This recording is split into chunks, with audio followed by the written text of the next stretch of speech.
Diego, gracias por este ratito. Un placer siempre venir a tu programa. Un poquito resfriado, está haciendo mella el frío. Sí. ¿Viste? Frío, calor, frío. Aparte vine recién de Mendoza, que ayer fui a la Universidad de Aconcagua a hacer una conferencia, y entre el vuelo, el viaje, el cambio de clima, complica un poco. Bueno, ¿qué presión tenés, Diego? Primero, hoy Redrado lanzó una frase que generó mucho enojo incluso en el gobierno. Redrado es un tipo muy moderado, que hasta aquí había siempre descartado cualquier corrida bancaria. Cada vez que se habló y se hizo punta en eso hace, qué sé yo, desde hace 6 meses o un año en la Argentina. Pero Redrado dijo, bien, el presidente dejó liberado el dólar el lunes, casi como mensaje para leccionar a los votantes por el voto que habían producido el día domingo. Que es un poco lo que en el inconsciente dejó trascender Alberto Fernández cuando habló el lunes por la noche y algunos otros sectores. ¿Hay algo de eso? ¿Crees o no? Con respecto a lo de Redrado, creo que es una chicana de un economista que acaba de acordar cerrar algo con un político que está en la vereda opuesta al gobierno, porque si vos Pero pensás... él lo desmintió, él dijo que no están los equipos de Alberto Fernández y que en principio no va a ocupar ningún lugar. Pero esa frase para mí no tiene asidero, porque ¿a quién perjudica un dólar a 60? Al gobierno. Es más, cuanto más suba el dólar, más va a subir la tasa de interés, más va a subir la inflación atrás. ¿Y sabes qué? Eso junta votos para Alberto Fernández y aleja votos para Mauricio Macri. Entonces realmente lo creo muy poco probable. O sea, el gobierno no es que dejó subir el dólar, no pudo contenerlo y a las pruebas hay que remitirse. Tras la primera semana post-paso, la devaluación es del 25% casi. Bueno, eso es así como vos decís. Argentina tiene dos problemas. Dos problemas que están relacionados entre ellos, que se retroalimentan negativamente. El primer problema es monetario, el segundo problema es fiscal. El monetario es el que genera la suba del dólar, la suba de la tasa de interés y el desplome del peso.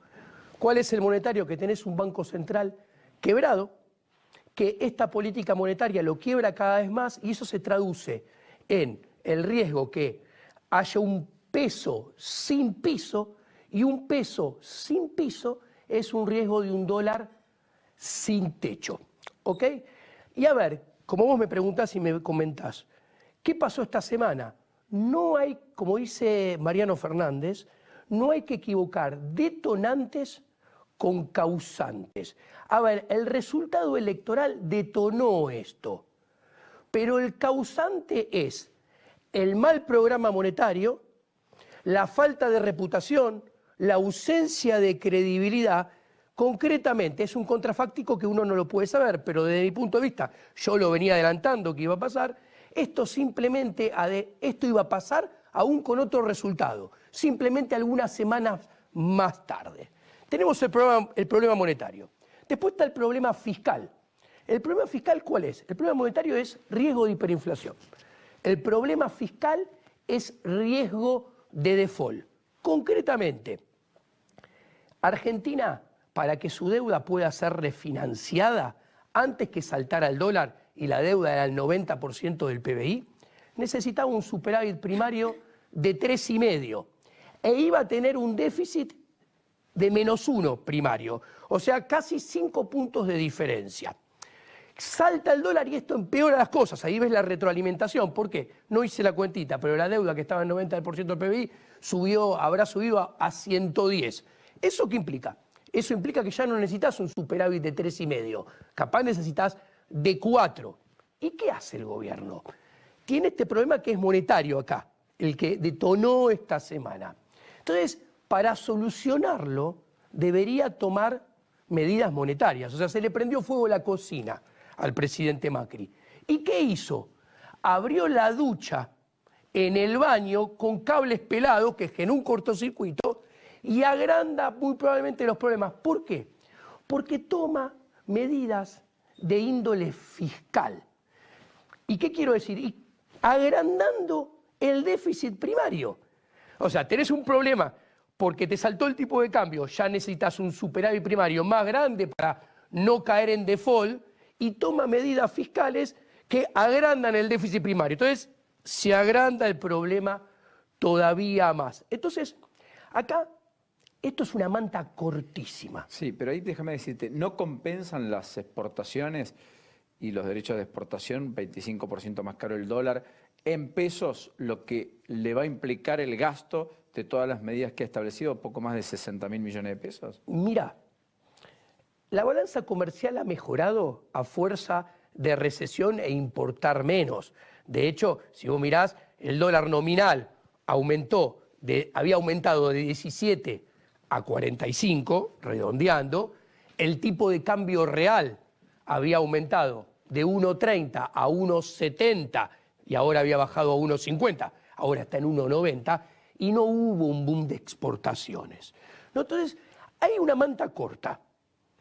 Y estas medidas no solamente agravan los problemas entre los dos problemas, hay un tercero. Con estas medidas, en teoría, el acuerdo con el FMI, uso el potencial, se debería caer, porque no se cumplen las metas fiscales, porque se toman medidas que van contra la filosofía del fondo, como vos bien mencionaste antes, que es ponerle un techo y congelar los precios energéticos, por ejemplo. Entonces, acá vuelve a haber una puja. ¿Ganará Trump con su voto contra los países de Europa, Francia, Bélgica, Inglaterra, que no están muy contentos con la performance argentina? Bueno, imaginémonos, como vos comentaste, que gana Trump. Vienen los 5.400 millones de dólares del fondo en septiembre. Esos 5.400 entran por una ventana y salen por la otra. Porque de acá a final de año vencen letes redondeando por 10.000 millones de dólares. Letes son letras del Tesoro en dólares que muchos ahorristas compraron a cambio de una tasa de interés que está entre el 4 y el 7%, depende de la colocación y el plazo de esa colocación. Si le hicieron a 90 días o a 180 o a 200. Exactamente. Entonces, ¿qué pasó? Si vos te fijás, hoy vencían 900 millones y se renovaron números redondos, 400 millones. Menos de la mitad. Sí. Entonces, asumamos un escenario no catastrófico que sigue como el actual. Yo creo que las cosas están recién empezando. O sea, se van a poner más difíciles. ¿Por qué se van a poner más difíciles? Muy sencillo. Si el plan Sandleris 1, como Javier Milei y yo, y Mariano Fernández, explicábamos con la teoría económica debajo del brazo, era un plan de estabilización transitoria y duró 6 meses, el parche, el Sandleris 2, duró 4 meses y medio, siguiendo la teoría económica, que los parches cada vez duran menos que el original. Ahora directamente no hay nada. Entonces, siempre con el afán constructivo, con Javier Milei, nosotros a este gobierno le hemos llegado 4 propuestas a lo largo de estos 3 años y medio. Al final del 2015, en la presidencia del Banco Central, le explicábamos a Sturzenegger que no había que ir por metas de inflación, que había que ir por metas de M1. Después, a final de 2016, él fue el primer plan para limpiar las LEVAC. Después, en 2017, le presentamos el segundo plan ya a Macri mismo en su escritorio para limpiar las LEVAC con otro cambio de política monetaria. No fuimos escuchados. Y en abril de este año, un plan para limpiar las LELIC. Que hoy son más de 1,3 billones de pesos. Te cuento, las LELIC son lo que acabas de decir. Y reemplazan en un 101% a los depósitos privados. Que son, o sea, toda la plata que los privados tienen en depósitos a plazo fijo están respaldadas por LELIC. O sea, están macheadas. Son las dos caras de la misma moneda. ¿Qué sucede? El gobierno tiene problemas monetarios y problemas fiscales. Y yo creo sinceramente que es más de lo mismo, no están encarando y resolviendo los problemas, más lo están complicando más con todas las medidas que la toman. Entonces, desde mi punto de vista, yo sugeriría que dentro de la manta cortísima que hay y la escasez, por lo menos solucionemos uno de todos los problemas que hay. Yo creo que Argentina tiene riesgo de ir a una hiperinflación y riesgo de ir a un default. Lo que yo sugeriría... ¿Evitables? Cada vez menos. Pero ahí voy, la sugerencia. La madre del problema en el aspecto monetario, que es el que detona los problemas de esta semana, es que el Banco Central está quebrado y esta política lo quiebra cada vez más, porque vos perdés reservas en el activo y agrandás pasivo con tasa de interés y LELIC en el pasivo. Entonces, ¿qué sucede? Un Banco Central... Perdóname, sería que una familia empieza a perder lo que acumuló, porque empieza a pagar deudas, etcétera, pero además esas deudas son cada vez mayores, los ingresos corren por detrás de los gastos, esos ingresos son menos en términos relativos que los gastos que tiene, Sí. y en consecuencia, en ese contexto, si esto perdura, en algún momento o deja de pagar la deuda porque no va a tener cómo hacerlo, o en su defecto se dedica a imprimir billetes, que no puede como familia, para intentar pagar, aunque sea con billetes, que después no van a valer nada, y eso es la hiperinflación. Claro, Más o menos, más perdón o la menos. Y ignorancia. mientras tanto está vendiendo los muebles de la casa, la bicicleta, porque el Banco Central está perdiendo activos. Entonces, está perdiendo reservas, como vos bien marcaste. Entonces, en esta manta corta, el gobierno a alguno de estos dos grandes problemas le tiene que dar solución. Y todavía está a tiempo de darle solución a alguno de los dos. El punto es que cuando lo pones en dinámica, la solución desaparece. ¿Qué le sugeriría yo? Muy sencillo, yo sugeriría que un balance quebrado de Banco Central es certeza de más devaluación y más inflación para licuar los pasivos en peso y ponerlos a raya con reservas cada vez más chiquitas. Y a las pruebas más me remito, el dólar saltó de 30 a 40, de 40 a 45, de 45 a 60. Y vos te fijás, los saltos son cada vez más seguidos y cada vez más grandes. Entonces, ¿qué tendría que hacer? Tendría que, con los pocos dólares que tiene, solucionar en parte el problema del balance y en todo el problema de las LELIQ. ¿Por qué? Porque si vos solucionás el problema de las LELIQ, ¿cómo lo solucionás? Vos tenés reservas de libre disponibilidad que hoy, redondeando según la metodología que uses, son entre 14.000 y 23.000, me decía hoy un ministro del gobierno. Entonces, los depósitos a plazo fijo son 20.000. Entonces, tendría que haber una circular, desde mi punto de vista, del Banco Central, que convoque a todos los ahorristas que tienen 48 horas, voluntariamente, a cambiar sus plazos fijos por dólares. Y utilizar los dólares de los plazos fijos, los dólares de la reserva, para cancelar esos plazos fijos que, como están respaldadas con las LELIQ, es cancelar las LELIQ también. Y esto es muy importante, primero, porque respetás los derechos de propiedad. Pensá que si la gente... Porque todavía estás a tiempo de hacerlo. Todavía estás a tiempo. Vos pensás que si esto no lo hacen ahora, en algún día esos depósitos se van a querer ir a dólar. Y no van a poder. No. Y en el mientras tanto lo vas a bancar con todavía más tasa de interés. Entonces, primero, respetás los derechos de propiedad. Segundo, le sacás presión al bimonetarismo argentino, que más temprano que tarde va a ahorrar en dólares y te puja la tasa de interés para arriba. Porque secás pesos. Es porque le da los dólares que la gente quiere en el fondo, pesos. sacás los pesos y sacás las LELIQ, las eliminás del pasivo. Entonces, eso te ayuda a bajar la tasa de interés, te saca el resultado cuasi fiscal negativo. Entonces, además, ¿qué? Te preserva la salud del sistema financiero. Pero te deja sin reservas, ¿o no? Pero con esta dinámica te vas a quedar sin reservas, vas a agrandar el problema monetario, el problema fiscal también se va a seguir agrandando cuando vos lo pones en dinámica, y al final vas a terminar sin resolver ninguno de los dos y te van a explotar los dos juntos. Está bien, pero ¿cómo la haces? hiper de un lado y el default del otro. Pero ¿cómo haces sin reserva, digo? No, todavía tenés reservas para Pero limpiar. si haces lo que vos decís, vamos todos los ahorristas, Sí. sacamos los pesos, nos llevamos los dólares, Bueno. queda sin reserva el Banco Central porque calzó todos los Sí. plazos fijos que había y eliminamos las LELIQ. Está muy bien, mejoraste la cuenta, pero reserva del Banco Central, 0, 1.000, 1.500 millones. Esperá que te sigo avanzando lo positivo y después voy a eso que me decís, porque lo positivo primero es lo que hay que resaltar. Evitás que el sistema bancario te explote. ¿Por qué? Porque si esto no se arregla, a ver, Culfas, principal referente a Alberto Fernández, fue la mano de Marcó del Pont en el Banco Central, del cepo, de los controles, y del otro lado tenés a Manuel Agis, que fue mano derecha de Kicillof, viceministro. ¿A qué solución vas a ir? Van a ir probablemente a una solución que diga, ok, a los bancos les voy a dar un bono a largo plazo para la LELIQ. A los ahorristas, como van a hacer política de ingresos y política de distribución, van a decir, a doña Rosa, que tiene menos de 500.000, al banco le van a decir, a esa Pagale. le paga los depósitos. Al que tiene, invento, entre 500.000 y 1 millón, a eso le das un bono de 2 años. Al que tiene entre 1 millón y 3 millones, te doy un bono, estoy inventando, a 2 años.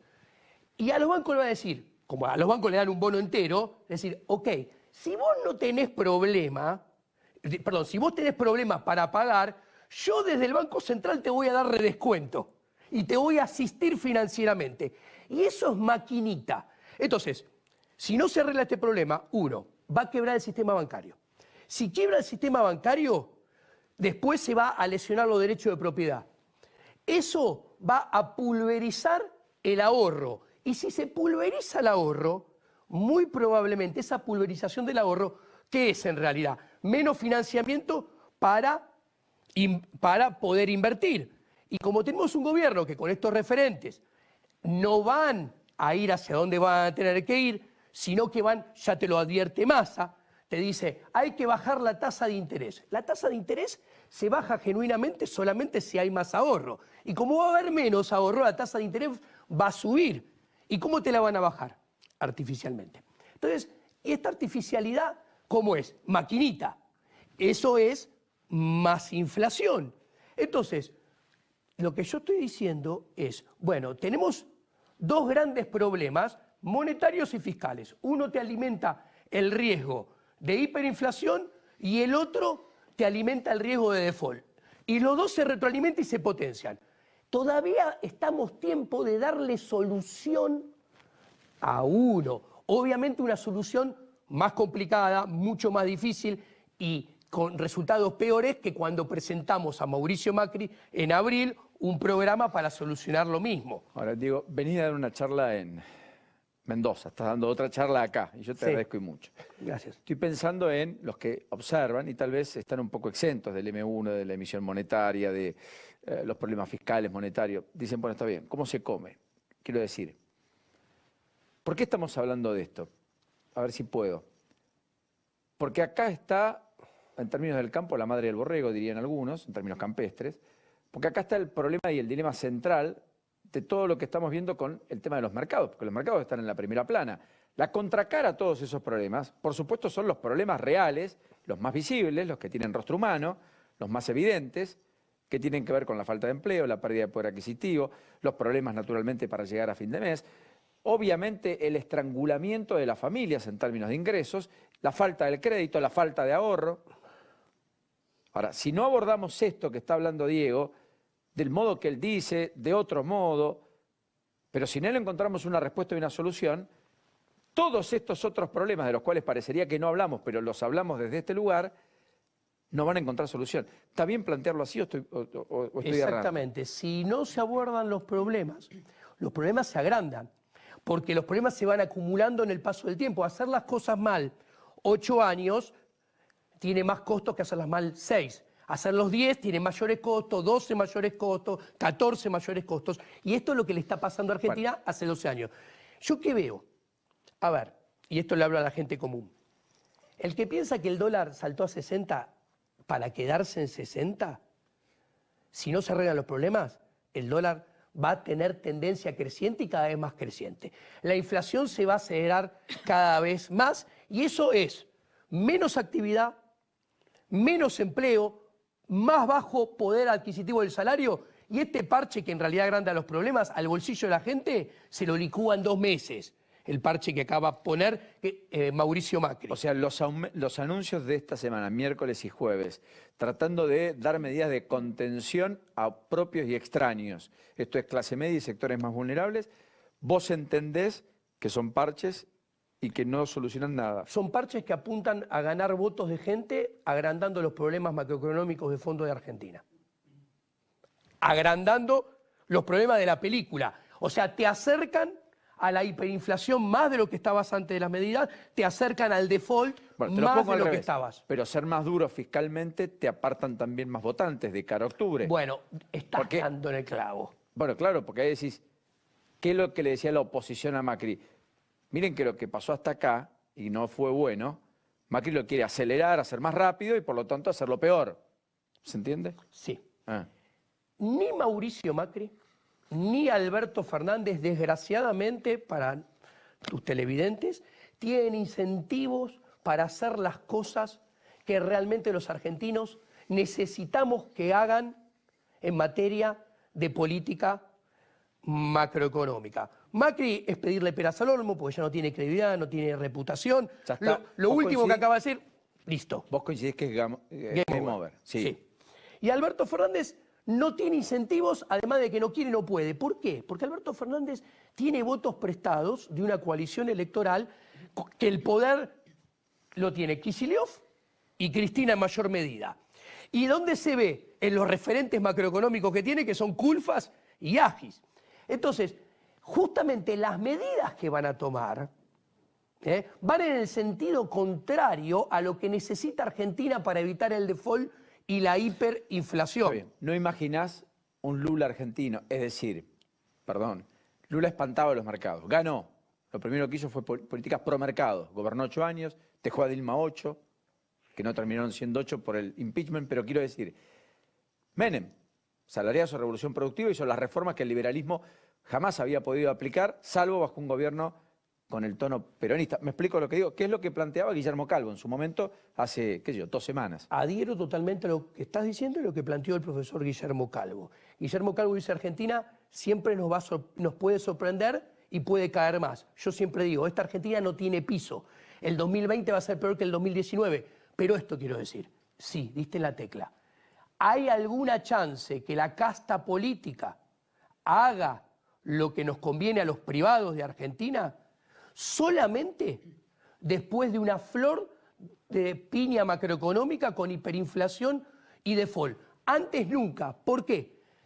Porque no tenemos una casta política estadista. ¿Qué es ser estadista? Levantar la pera, mirar el horizonte y decir, estamos yendo al default y a la hiperinflación. Y tomo las medidas, por lo más difíciles que sean, que hay que tomar para evitarlas. Y ese no es Macri. Nunca pasó eso en la historia. Y ese no es Macri diciendo, estamos a mitad de río, tenemos que cruzarlo. No. Macri, todas las medidas que tomó esta semana te alimentan más el riesgo de hiperinflación y te alimentan más el riesgo de default. Pero tampoco eran buenas las previas, porque como bien dijiste vos, pudo haber detonantes, pero no causantes. Ya las causas estaban, el detonante fue el resultado electoral. Y si las causas estaban, quiere decir que no había un programa integral. Exactamente, yo te lo resumo así. Los argentinos tenemos que esperar que las tendencias macroeconómicas de las principales variables, inflación, nivel de actividad, poder adquisitivo del salario, sigan con la tendencia de los últimos años. ¿Por qué? Einstein decía, si querés diferentes resultados, prueba haciendo diferentes cosas. Yo le recuerdo a tus televidentes, a Mauricio Macri nos trajeron Cristina Fernández de Kirchner, Kicillof, Massa, Agis y Culfas.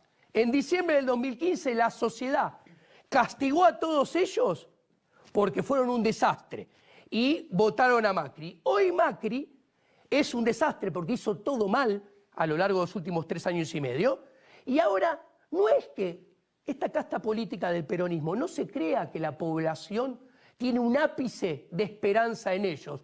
No, estamos encerrados en la verdadera grieta de políticos contra privados, estamos atrapados, no podemos hacer negocio, no podemos ganar dinero, no podemos producir, no podemos generar empleo, estamos atrapados y ¿sabes qué hacemos? Lo castigamos a Macri y no tenemos sobre quién poner nuestras esperanzas y le dan el voto de vuelta al que nos trajo hasta este gobierno. Ahora, o sea, es más de lo mismo, Diego, vamos a seguir peor. Contundente. Sí. Porque la esperanza es lo último que se pierde y porque además generacionalmente tengo la necesidad de pensar que las cosas pueden ser diferentes y uno trata de hacer desde este lugar y aportar su granito de arena para ello. No sos demasiado duro con decir lo que vuelve es inexorablemente aquello y al mismo tiempo lo de Macri fueron 3 años y medio en donde hizo todo, absolutamente todo mal.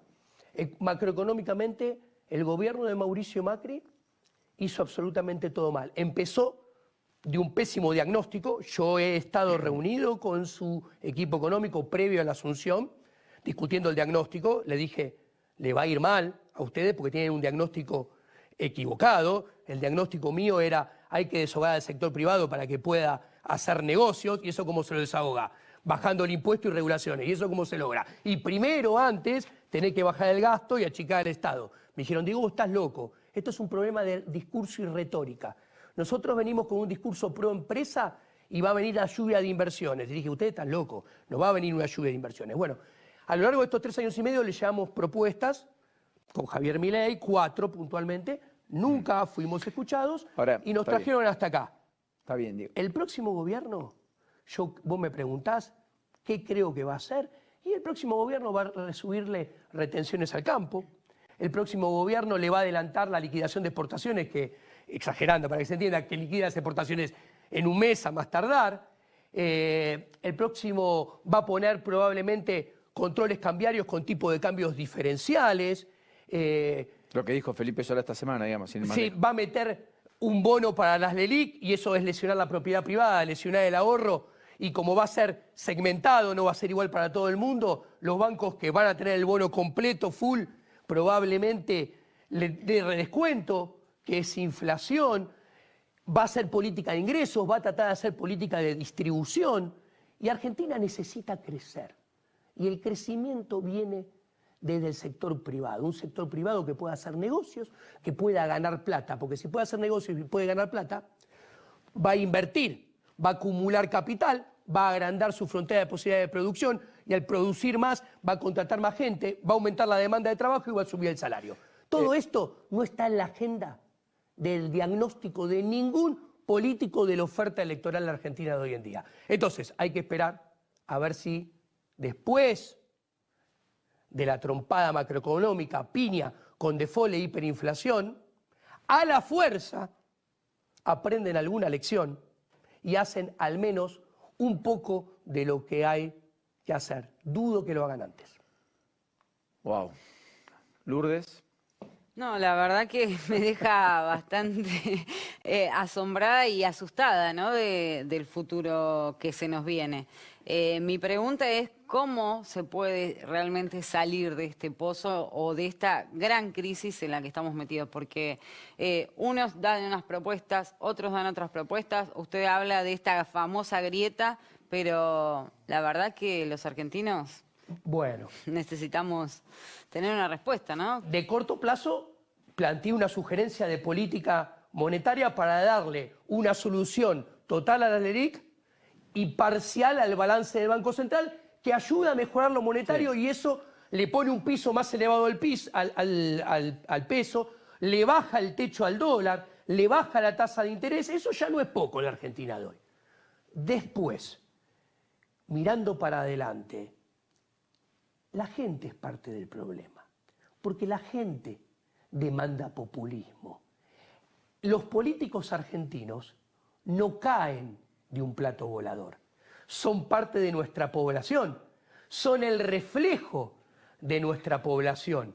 Entonces, por esto es tan importante la batalla cultural que hacemos con Javier Milei. Primero, tiene que cambiar la gente y darse cuenta que se necesita menos Estado, Estado más chico, menos regulaciones, menos paternalismo estatal. ¿Cree que la gente se acostumbró al estado de bienestar? Vos fijate, me hablaban de un estudio, claro, que los millennials, la gente de entre 25 y 35 años, había una correlación, me lo comentaban ayer en la Universidad de la Aconcagua, en un 95% es colectivista. O sea, que piensa que el Estado tiene que intervenir en todo marco de la actividad privada, distribuyendo, eligiendo ganadores, perdedores.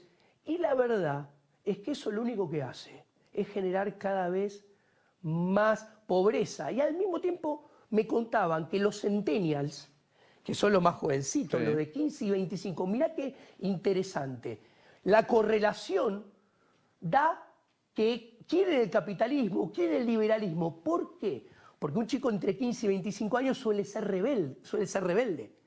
Y en Argentina se están dando cuenta los muy jóvenes que ser rebelde es pedir que haya menos Estado, pedir que haya menos Estado benefactor, menos intervención. ¿Por qué?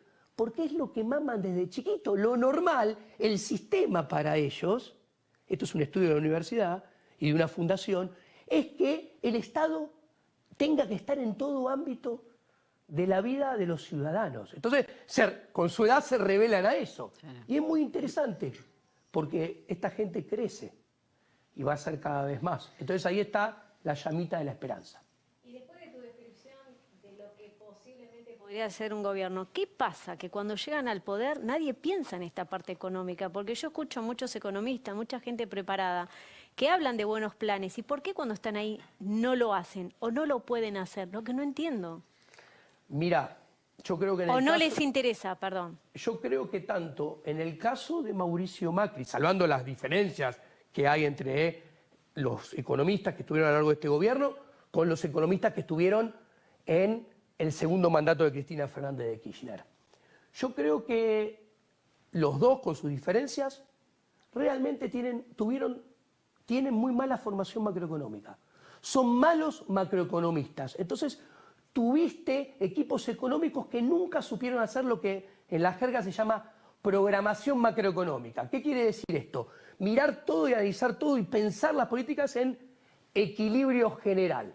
No, todos lo hacen en equilibrio parcial. Viene y te dice, quiero subir las tarifas, y Aranguren sube las tarifas, y quiero sacar retenciones. Claro, pero vos tenés que pensar cómo esas dos medidas impactan, no en el mercado energético y en el mercado de alimentos y campos, cómo impactan en todo el sistema macroeconómico, y no solamente ahora, sino dinámicamente a lo largo del tiempo. Bueno, ninguno de los dos equipos económicos saben hacer eso.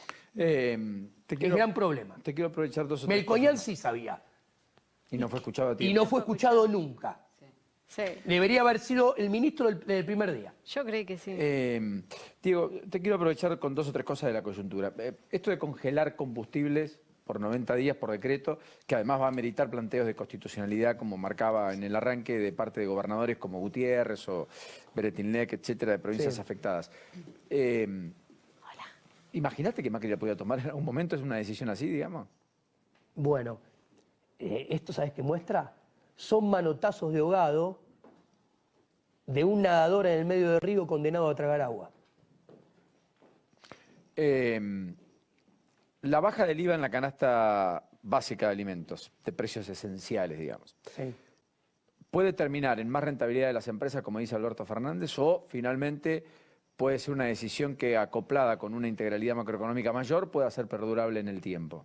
Va a terminar en mayor rentabilidad de las empresas. Y eso no está mal. Siempre, imaginando una base imponible de 100 pesos, siempre es mejor que haya 21 pesos de IVA en manos del sector privado que haya 21 pesos de IVA en manos del sector público. Porque la asignación que el sector privado le haga va a ser siempre más eficiente. Lo último, hay mucho, digamos, con olla a presión de acá a fin de año, perdón. Qué sé yo, crédito UVA no se va a ajustar de acá a fin de año. Nadie va a pagar más de lo que paga de cuota de lo que está pagando hoy. Planes de ahorro, la resolución que se va a conocer el martes aparentemente va a permitir reprogramar hasta 20% de la cuota en hasta 5 cuotas consecutivas iguales, etcétera, para tener un margen de maniobra de manera tal de que no se le dispare lo que está pagando por el auto que compró. Sí. Está el bono de 5.000 pesos Sí. del mes próximo, que muchas provincias han dicho no puedo pagarlo. La mayoría de los casos va a ir hacia una aplicación de cláusula gatillo con los estatales. María Eugenia Vidal parece que va a confirmar un bono de 5.000 pesos para la provincia de Buenos Aires en un intento también de mejorar la performance electoral. Pero lo que voy es, todo esto que vos estás viendo, Sí. ¿lo imaginás con cierta continuidad en el futuro? Es decir, ¿nos hemos acostumbrado a que estas son las salidas cada vez que el zapato aprieta? ¿O imaginás mucho más ingenio, creatividad y alguna política económica disruptiva, independientemente ya del resultado electoral y de quién sea el equipo económico de Alberto, de Mauricio si es reelecto, de Labaña si es presidente, lo que sea? Uno, son medidas para tratar de evitar tratan de evitar que se le vayan votantes y tratan de lograr que se acerquen nuevos votantes. Uno. Dos, desde el punto de vista económico agranda los problemas de riesgo de default, de sustentabilidad de la deuda. Tres, y te contesto muy claramente. Milton Friedman, y yo no soy monetarista, yo soy austríaco, pero Milton Friedman decía, no existe una baja de impuestos perdurable y creíble que exista si antes no hay una baja de gasto. ¿Por qué? Porque te van a cobrar el impuesto de otra manera. ¿Cuál? Impuesto inflacionario. Te bajan el IVA, pero va a subir la inflación.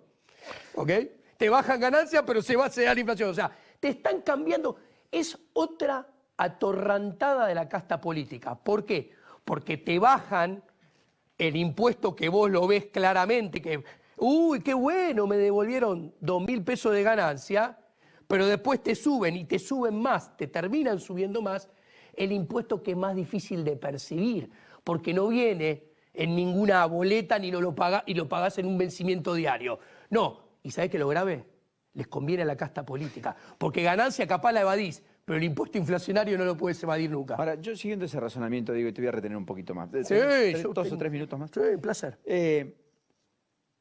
¿No crees en el fondo y en su defecto que estamos frente a un problema más integral, más cultural, como marcabas antes, que no es solo de casta política, que ahí también hay una cuota parte de una sociedad que discute en términos de lo que políticamente es correcto, pero que no se anima a dar los verdaderos debates?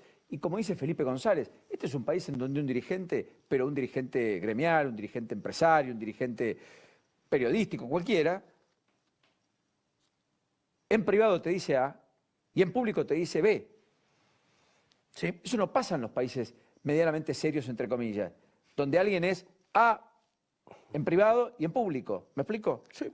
En la profesión de economista vaya si pasa. Bueno, entonces, ¿no pasa eso? Sí, pasa eso. Yo creo que, te lo vuelvo a repetir, la batalla cultural es lo más importante de todo. El argentino debe dejar de demandar al Estado como un seguro de sus fracasos personales. A ver, el Estado, como decía Jorge Luis Borges, algún día mereceríamos no tener gobierno. El Estado es el enemigo del sector privado, porque es el que le pone la pata encima. ¿Con qué le pone la pata encima? Cobrándole impuestos, cobrando el impuesto inflacionario, endeudándose, cobrándole tasa de interés. Cuando vemos que de lo que se financia el Estado, te repito, impuestos, impuesto inflacionario y tasa de interés, es lo que a la micropyme, a la pyme, al kiosco, a la pizzería, al profesional independiente, al cuentapropista, es lo que nos mata cada vez de hambre, tenemos que visualizar que el Estado en realidad no existe. Hay un conjunto de burócratas políticos que se apoderan del organigrama y lo usan en su propio beneficio. Nosotros nos tenemos que dar cuenta. Argentina tiene 4 veces la cantidad de políticos por habitantes que tienen los países europeos. Entonces, hasta que no nos demos cuenta que las 2.200 legislaturas con sus concejales, los 24 congresos provinciales, muchos bicamerales con sus diputados y senadores, son funcionarios que son pymes en sí. Un senador es una pyme, que para sus ingresos lo tiene que financiar tomando el salario promedio de los habitantes por cada legislador, invento, cuenta redonda, entre 5 y 10 personas de salario promedio. Ahí te das cuenta que nosotros los privados nos tenemos que dar cuenta que nuestra decadencia se basa en que pretendemos tener un Estado que ya no podemos mantener. Está bien, digo, pero ahí te dirían, bueno, pero si no es el gobierno de las corporaciones, no podemos juzgar a los malos políticos o a la política por los malos políticos, porque sería juzgar a los malos empresarios por el avaro y por el mal empresario y por el que no invierte y no cumple las reglas de juego y porque negrea y porque no paga sus impuestos y porque evade, etcétera. Y no todos los empresarios son así.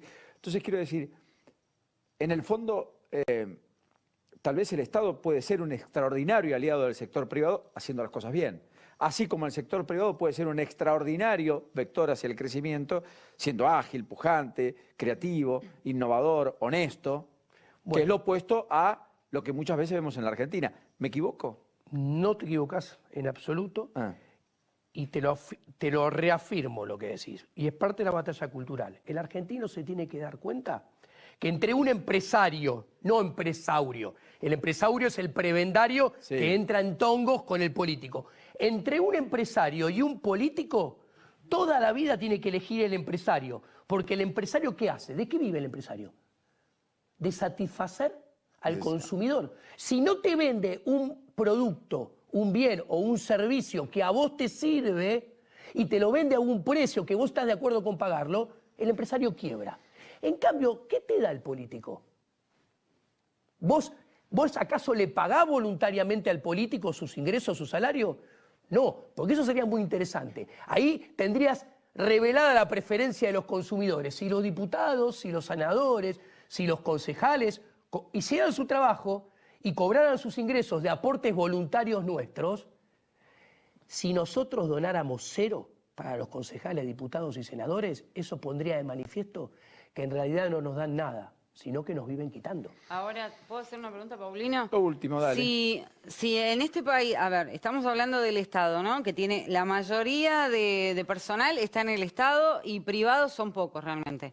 Pero si no se pueden crear, si no se crean empresas, si no se crean industrias en la Argentina, ¿cómo podemos hacer para bajar ese número de empleo público también? Porque es muy difícil crear empresas acá en la Argentina, por lo que vos decías, impuestos, por todo lo que le implica a un empresario, ¿no? Exactamente. Vos imaginate que en los rankings de libertad económica Argentina está 144 cuando se miden 160 países.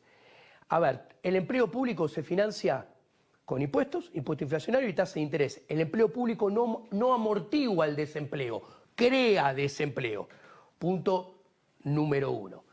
Y a tener en cuenta. Por ejemplo, ¿qué hay que hacer? Tenemos una propuesta con Javier Milei en nuestro libro Libertad, Libertad, Libertad, que proponemos 2 reformas estructurales muy grandes, la fiscal y la monetaria. Nosotros proponemos volver al tamaño del Estado que había en el 2003, que es el tamaño del Estado que tienen los países exitosos de la región. ¿Cuáles son los exitosos? Los que crecen. Argentina se achica. En 4 años, en los primeros 2 años, bajamos el gasto público para poder bajar impuestos, ¿ok? 6 puntos del PBI, sin tocar cuentas de servicios sociales, cuentas de empleo público. Recién cuando después de bajar impuestos, achicar regulaciones, la economía empieza a crecer, en el 3er y el 4.º año empezamos a trabajar en programas de retiro voluntario del empleo público. La gente no sabe. El empleo público del 2003 para acá aumentó 3.4% del PBI cuando sumás nación y provincia. ¿Sabes cuánto aumentaron los intereses de deuda? Hoy, comparado contra el 2003, que estábamos en default, 2.2% del PBI. Entonces, cuando vos te das cuenta que el empleo público aumentó un 56% más que los intereses de deuda, ahí ves un gran termómetro de cómo el Estado ahoga al sector privado. Entre el 2005 y el 2018, Argentina tuvo 1.983% de inflación, 2.100% de emisión monetaria. Todo eso lo pagamos nosotros y para bancar un Estado imposible de financiar a nuestra espalda. Diego, gracias por este rato. Un placer enorme por dejarme explayar, lo agradezco enormemente. Casi una charla magistral. Sí. Un muy lindo reportaje. Con detractores, con fervorosos adherentes, pero así es la opinión y así es el debate. Sí, y si podemos contribuir. Y nosotros queremos construir siempre a lo largo de estos 3 años y medio con Javier y a ver, llegamos a poner nuestros proyectos y nuestros programas en el email, en el escritorio de el presidente de la Nación. Despertar el debate, Diego, despertar el debate. Exactamente. Gracias. Un placer. Un liberal odia la deuda.